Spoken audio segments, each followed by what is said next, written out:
today, all the way from the Kansas City area, suffering through 100 gazillion degrees worth of heat. As we were talking offline, Sandy Maul, her and her husband own 5 businesses and really specialize in clarity and how in the world, because this is my question before we jump into the question, how do you function operating 5 businesses? I know a lot of you guys out there in the audience, you're like, I have problems with one. How do I do 5? We're going to talk about that today. Sandy, thank you so much for being a part of our podcast today. And I'd love take a couple minutes and tell the audience a little bit more about you before we jump into the how-to on the business side. Well, primarily I on the earthly side, I am a wife, a mother, and a grandmother of 7. My husband and I have 4 kids, and we have started businesses, been entrepreneurs for many, many, many years. And I spend most of my time primarily in one that is a consulting business for small and medium companies, and probably about 70% of our revenue comes from the financial service industry. So I deal a lot with bankers type people. And what I found over the years is when I deal with, whether it's a banker or a small or medium business person, or it's one of our clients in our other companies, is there's a lot of noise or a lot of confusion about what people are passionate about. And I'm one of those big believers that God did put us all here and make us all very special. I have different gifts than Ken does, and Ken has different gifts than I do. And we sometimes make it really hard to get clear on what those gifts are. And a lot of that is the noise. And I'm a big believer in Psalms 46:10 is one of my favorites. Be still and know that I am God. And we all need to be still, and then clarity comes from that. So it's funny. It's funny you said that. At my conference every year, I host the largest faith-based entrepreneur conference. Right. And I've got some amazing friends that come in. This year, before John Maxwell's opened 4 out of 5 years for me, before John opened on faith, and then I would close the faith component of our core 5 areas, I get up for about 10 minutes to just kind of do a State of the Union. Hey guys, welcome to Create. This is what it looks like for the next 2 days. Usually we have about a third of the room, or 40% has never been there before. And I said, I'm going to ask you guys to do 3 things at the end of each of our core 5 areas. The first one is going to seem counterintuitive to you. And when I say that, on the big LED panel wall behind me, the team puts up Psalms 46:10. Yeah. I'm going to ask you to be still. I'm going to ask you to listen to God, and I'm going to ask you to write the vision down. God, what do you want in my life? What's the vision for each of these core 5 areas? So when you say Psalms 46:10, I just got off the phone with a client, and it's exactly what we talked about. Where did that come from for you, Sandy? When was that moment you realized, because as an entrepreneur, we're go, go, go, go, go. Yes, but it's very hard to go. I went through a period of life where I was actually a single mom of 3. My husband and I are a mixed family. And when you're a single mom of 3 and an entrepreneur and trying to make sure that you can put food on the table for your kids, the natural default is to go, go, go, go, go. But that, I think, is where I was tested most, of really just having the faith that God's got it. God has a plan, and he has a master plan, and I just need to sit and listen to God. And that is hard. That's hard. As my kids have grown, it's still hard, even though I'm at a different stage in life now. But I spend a lot of time in silence every morning. And it's like, okay, Lord, I have a to-do list, but what's your to-do list for me today? And sometimes it's sitting there for just 5 minutes and just not just trying to still my mind and just wait for his download. Sometimes it's picking up a pen and a journal and saying, okay, Lord, what is it today? And just journaling everything that comes to my mind. It's amazing to me, because when we started the ABS, which is Advanced Business Solutions, it was a little bit of a different company than we'd ever started before. And so I had a little bit of a slide back, my husband says, because I thought, all right, I need to talk to all these experts I know about this and do what they tell me. Well, for the first 2 years, I was miserable. And then it was like, wait a minute, God put this in my heart, and God is really the one leading the company, not me. So let's have a business plan burning party and let's just follow God. And we have grown by 25% every year since, had our best year ever last year. And we're on target now to probably increase about 40% over what we did last year in revenue. And I'm working fewer hours. Yeah. All of our We're team going is to get to the whole working few hours thing with 5 businesses on your ability for systems and processes, which are, I've said this even when I pastored for a long time, is growth in your church, growth in your business will always expose your systems and your processes. Yep. It will show you where the lowest hole in the bucket is, if you will. So your slow time, your quiet time, getting before God and just really getting still, is that something you calendar every day? Is that part of your morning routine? What does that look like, Sandy? It is a routine. It's first thing I do when I get up in the morning. It's, and sometimes it starts before I even get out of bed. And it's reading scripture. It's doing a Bible study if I'm doing one at that time. And it's just really sitting there and saying, Lord, thank you for letting me wake up. And thank you for ABS and DSM Holdings and Brickhouse 117 in the studio. Thank you for all these things. How can I serve you today? What do you want me to do? And I will tell you, some days it's hard because some days it's like, okay, I'm sitting here and I'm not getting anything. I'm not hearing anything. I'm not getting it. I'm not getting it, God. And so sometimes it's like, God, please help me receive. And if after a while I'm still not getting that, what I feel confident in, then I get up and maybe go outside for a while. We live on an operating farm, so I may go outside for a while and just spend some time outside. And then usually by the time I'm at my desk, if coming upstairs to my office, I'm still going, don't know what God wants me to do today. By the time I sit down at my desk, the right things come to me. And I just had, it's having the faith that he will guide you if you let him. That we have a sense to have control, and we're not in control anyway, so we need to just learn that. Yeah, we love to think, because even when we think we're in control, we're still not in control. And I think as a faith-based entrepreneur, it all starts with that whole Psalms 46:10, be still, listen to God, and write the vision down. Habakkuk 2:2, write the vision down and make it plain. Like when you write the vision down, my entire life changed when I learned that principle in about 1997, 1998, about writing the vision down, about BHAGs, about, okay, God, what do you have for me? I want to kind of fast forward into, you talk about business growth there. You guys have 5 businesses, and I know your work week is a couple hours, 2 or 3 hours a day. I try not to work at all on Mondays and Fridays. Okay. Now, there's exceptions. Like this Friday, I have one of our a capital company that we own. There's a planning call that I'll be on. But normally Mondays and Fridays, those are my times to just kind of slow down and just say, all right, God, this is my time with you. Maybe it's I get my hair cut, maybe it's I do, but and then Tuesdays, Wednesdays, and Thursdays, it's usually a 10 to 3 or a 10 to 4. And there are things that are routine for me. It's checking in with our teams, seeing what pain points they may be having on any of our systems or processes, and if there is one, we quickly address that, and somebody takes ownership of it.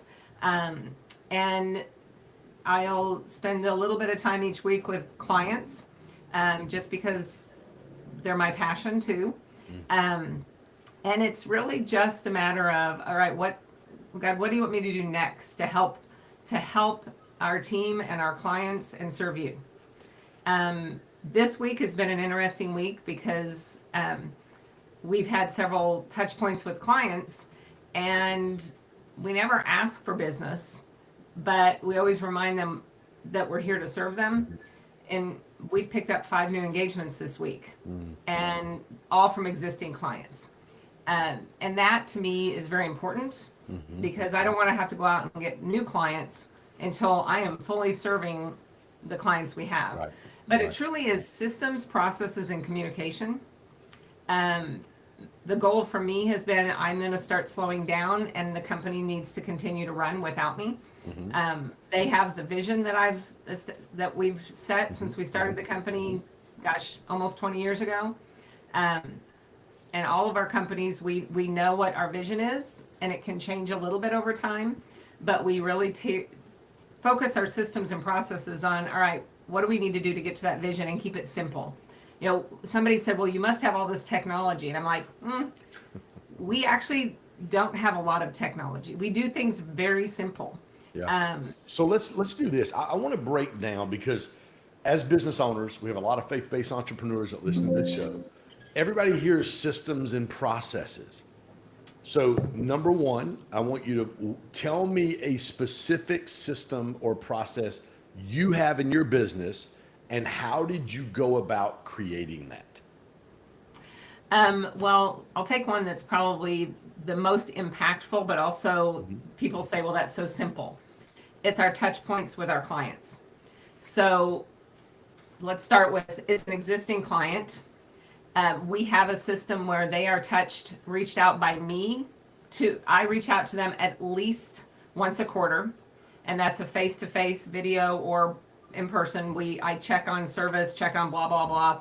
Whoever is the lead with that client, meaning the person doing most of the work, they have touch points with them weekly. Our admin backroom people that handle all of our contracts and scheduling and everything, they touch base with them at least weekly. It's a lot of that touch points, communication. We have a standard set of, all right, here's questions. We kind of have a foundation of questions that we always ask. They can be tweaked depending on the answer.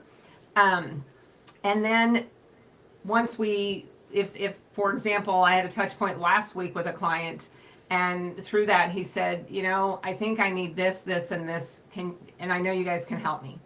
So I immediately notified our admin group. They set up calls with the appropriate people. We had a Zoom call with the appropriate parties on the client ways. On that, they solidified they want another engagement. We got the engagement process to them.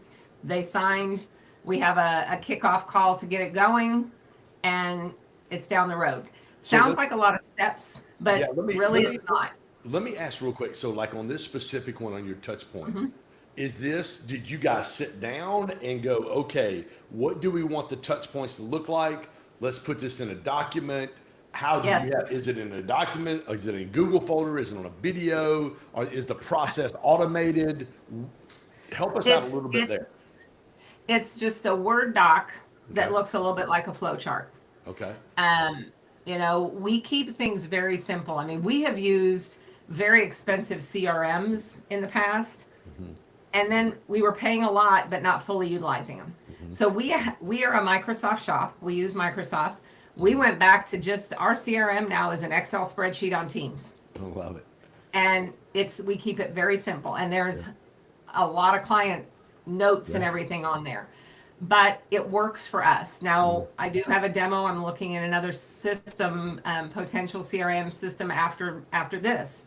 But it's going to have to be something that fits into our processes. We keep things extremely simple. We think the biggest thing that we can do for our clients is listen and communicate to each other. And that's where everything starts with. So yeah, we sat down one day and said, all right, how do we want to make our clients feel? And so we kind of put a little flow chart together on, these touch points. And then we sat down with a couple of our good clients and said, hey, is this too much? Is this not enough? And the first pass we went through it, he goes, I don't want to talk to you guys that much. And I'm like, okay. So then we sat down with another client. They're like, no, this is perfect. So we do tweak it a little bit by client. We have a client on the East Coast that I have never met face to face, and they've been a client of ours for 18 years. And their philosophy is when I do my touch points with them, like, Sandy, we promise we'll call you if there's an issue or if we need anything. And they do. So we respect and honor what they want. But we do, Ken, to your point, we do kind of have a documented process that we kind of all on at least an annual basis kind of walk through. And then every quarter when we have our quarterly updates with all the team, sometimes we'll talk through that. And one of the team members may say, hey, we need to probably add this to the quarterly touch points and take them off because we do different for each client, depending on where they're at. So, and I love how you put the human factor in there, because some clients, like I do 30-minute one-on-ones with all the guys that are in my corner. I've got 7 companies, it's $5K a month. And so I do a 30, and some of them don't want 30 every week. They want every other week. Or they're like, it's crazy because sometimes I'll talk about business. Sometimes I'll talk about the relationship with their wife. It's completely different, and it depends on who the individual is. So when you guys, how did you decide, Sandy, which operating SOPs, we'll just use that for short. How did you decide which SOPs to create first? Based on the need, we looked at where we had holes. So an easy example is 16 years ago or so, we noticed that one of our clients was using a different vendor for something we could have done. And so we called that client and I said, hey, Tim, just curious. I understand you're using this company. Just curious as to why you didn't call me. And he goes, well, that's a good question, Sandy. I kind of forgot you guys even did that. I went, wow. Okay.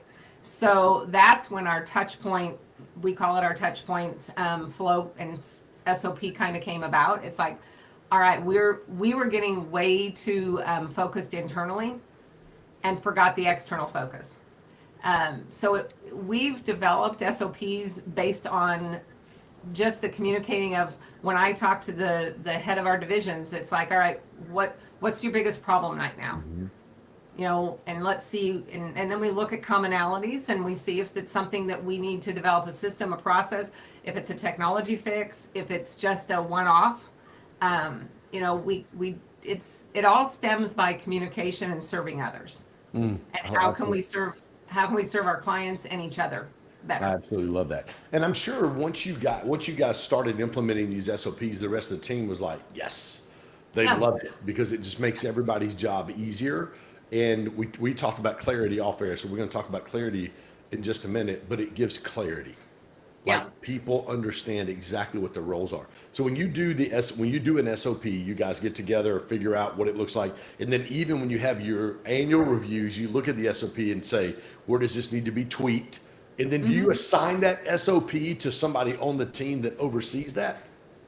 We actually have an administration, a back office group. They actually take the lead on all those. Because all of our people that are in the field, their focus really is touch point with clients.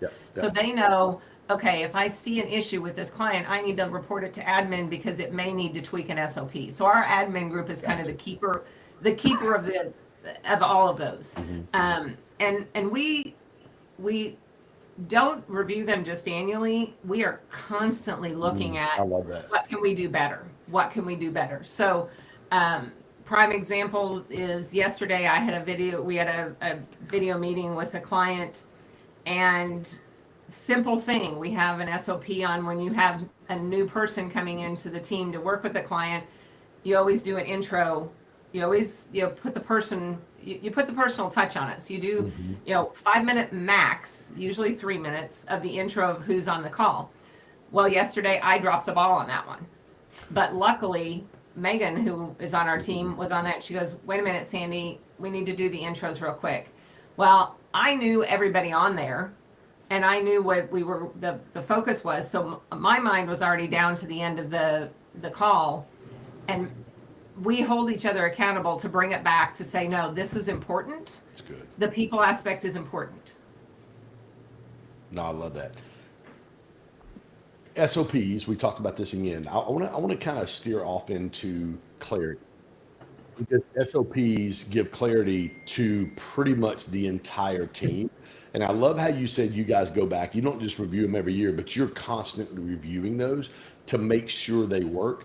For me, hearing you say that, and then hearing you say earlier about how is this affecting our customer? Are we taking care of our clients? Because most business people fall in love with their product and they totally forget that it's not about my product. I need to fall in love with my clients and make sure because I heard Grant Cardone say this 5 years ago, money exchanges hands when problems are solved. And our job is we solve problems. That's what we do as entrepreneurs. So I love that. When you guys started doing SOPs, and then it started to bring clarity in your team. Explain clarity to our audience, the way that you see that, Sandy, and the way that clarity is giving you the ability to have 5 companies and work 15 hours a week. Well, I think there's different levels of clarity. There's a clarity in your purpose, and there's a clarity in what I'm going to do today and how I'm going to serve, and there's a clarity in a process. So clarity may look a little different depending on the situation. You know, clarity in the SOPs is really making sure everybody knows our number one job is not to make money. That's right. It's to solve problems, exactly what you said. That's it. If you focus on really listening and looking at what the world needs and what problems need to be solved, the money comes. The money is just a green thank you. God takes care of all of that. We are here to serve and solve problems. And if you focus on just the serving and the solving of the problems, everything else falls into place. So, but if you're not clear on what the problem is, or if you're not clear on how the best way to serve solving that problem, then you can get anxious. You can get things won't get done. Things just will not get done. So for me, the SOPs really not only give you clarity, and we don't hold people and say you have to do it exactly this way. We have them these are guidelines. These are guidelines on when you're checking in on a client. If you're not sure what to say, here's some reminders. But be your authentic self. And that's more important than following a script.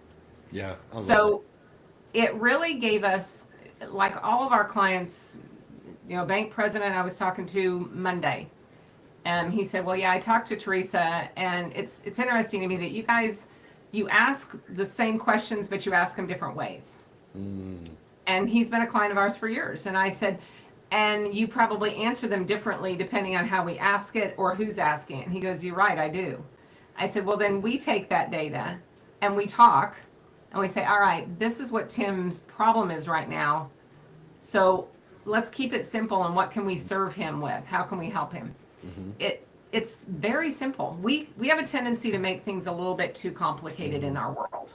Well, I think the whole thing, like when you say clarity, it's not just your SOPs, it's in how you guys keep your database on an Excel sheet. It's simple. And again, I'm not advocating nobody uses a CRM, because we have a massive CRM with about 12 or 13,000, actually about 14,000 clients in it. But for you guys, your pursuit is clarity, because that in turn helps you take care and solve the problems of your clients. Yeah. I mean, we have over 35,000 entries in our Excel spreadsheet on Teams. It works best for us right now. Clarity is really something of, this is where I'm going, but how to get there is going to change over time. It's like I love the adage that you take one step. You don't know where you're going to put your second foot until you take that first step. So the people that used to say, well, you've got to have this massive strategic plan and you've got to know this, this, and this. I'm like, no, because you do this first, it's going to change what comes next. And I think business owners, especially entrepreneurs, we get so hung up on, we have to have this massive business plan. You have to have a business plan if you're going to go borrow money. I'll give you that. But it shouldn't be massive.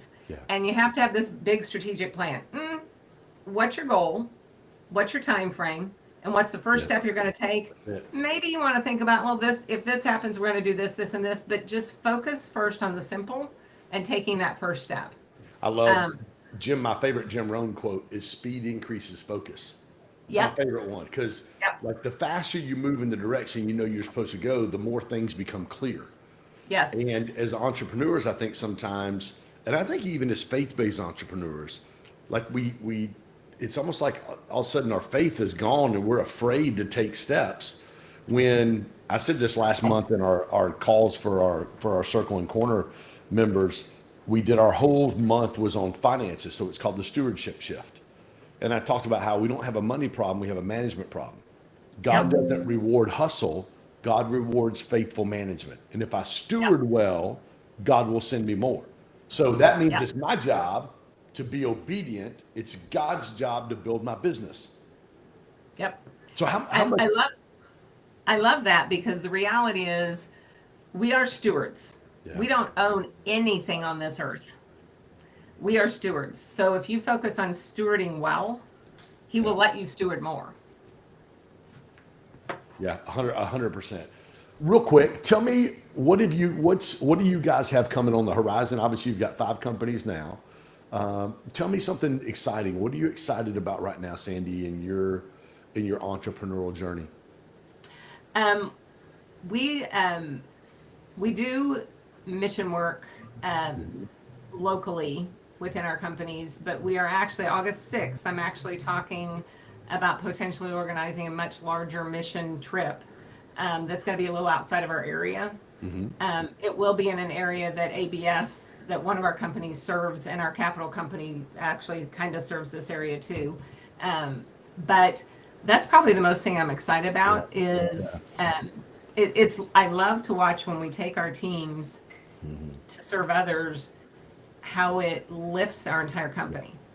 Yeah, I used to tell my church I pastored for 13 years, and every time Yeah. I've led mission trips to Guatemala, Haiti. We still do a lot of stuff in Haiti, Colombia, and South America. Is every time you go on a mission trip, you think you're going to help the people, but the biggest change happens in you every Yes. single time. Every Yeah. single time I see it. Yeah. Sandy, we'll get last thoughts, final thoughts for our audience today. I think from an entrepreneurial standpoint, whether you consider yourself faith-based or not, there is a lot of people out there say, well, I need to have all this on my website to show I'm faith-based. Your faith-based is how you treat people. It's how you live life. If you live in love and you treat people with respect and love, that's what draws people to your business. And I truly believe that keeping things simple and spending some quiet time makes life so much easier to continue to grow a business.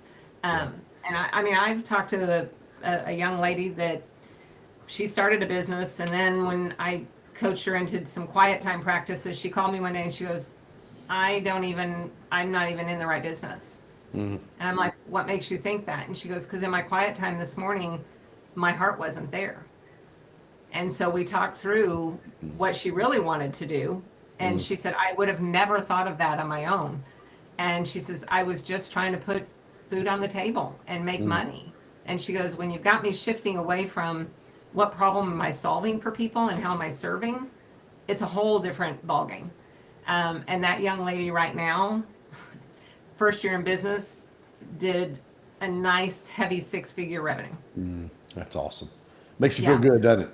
It does. I mean, reality is we're all here to help each other. Yes, we are. Well, Sandy, where's the best way that our audience can find you, connect with you, learn more about you? Probably I'm on LinkedIn. Okay. And it's just Sandy Maul. Also, if you go to the ABS, so it's abs and then hyphen CORE.com. Abs and core. We have nothing to do with stomachs. I was about to say, that sounds like a gym promo there, girl. No, we have nothing to do with stomachs. It's just advanced business solutions, and it's our core, our mothership, our big company, because we have subsidiaries under it. So abs-core, CORE.com, and there's a contact button there that goes to our back room, and they get information to me all the time. Love that. I love that. Thank you so much for joining us today. Well, thank you. I appreciate it. Getting this episode dropped. Guys, thank you so much for joining us on another episode of As a Leader Grows. I am your host, Ken Joslin. Sandy Maul, guys, go check her out. Learn more a little bit about what she's doing. Follow her, and really lean into, guys. Sandy, I don't know if you've read Dan Martell's book, Buy Back Your Time. Oh, yeah. Yeah, it's on my desk. Dan's a dear friend, spoke at my mastermind last year in Salt Lake City. And it's a lot of what you talked about today, Dan really unpacks in that book. So if you need some help on SOPs, guys, reach out. Sandy, follow her. Dan Martell's book, Buy Back Your Time. Phenomenal, especially the Audible, because at the end of each chapter, Dan spends about 3 to 5 minutes really doing a deep dive explaining that chapter. But thanks. We'll see you next week on As a Leader.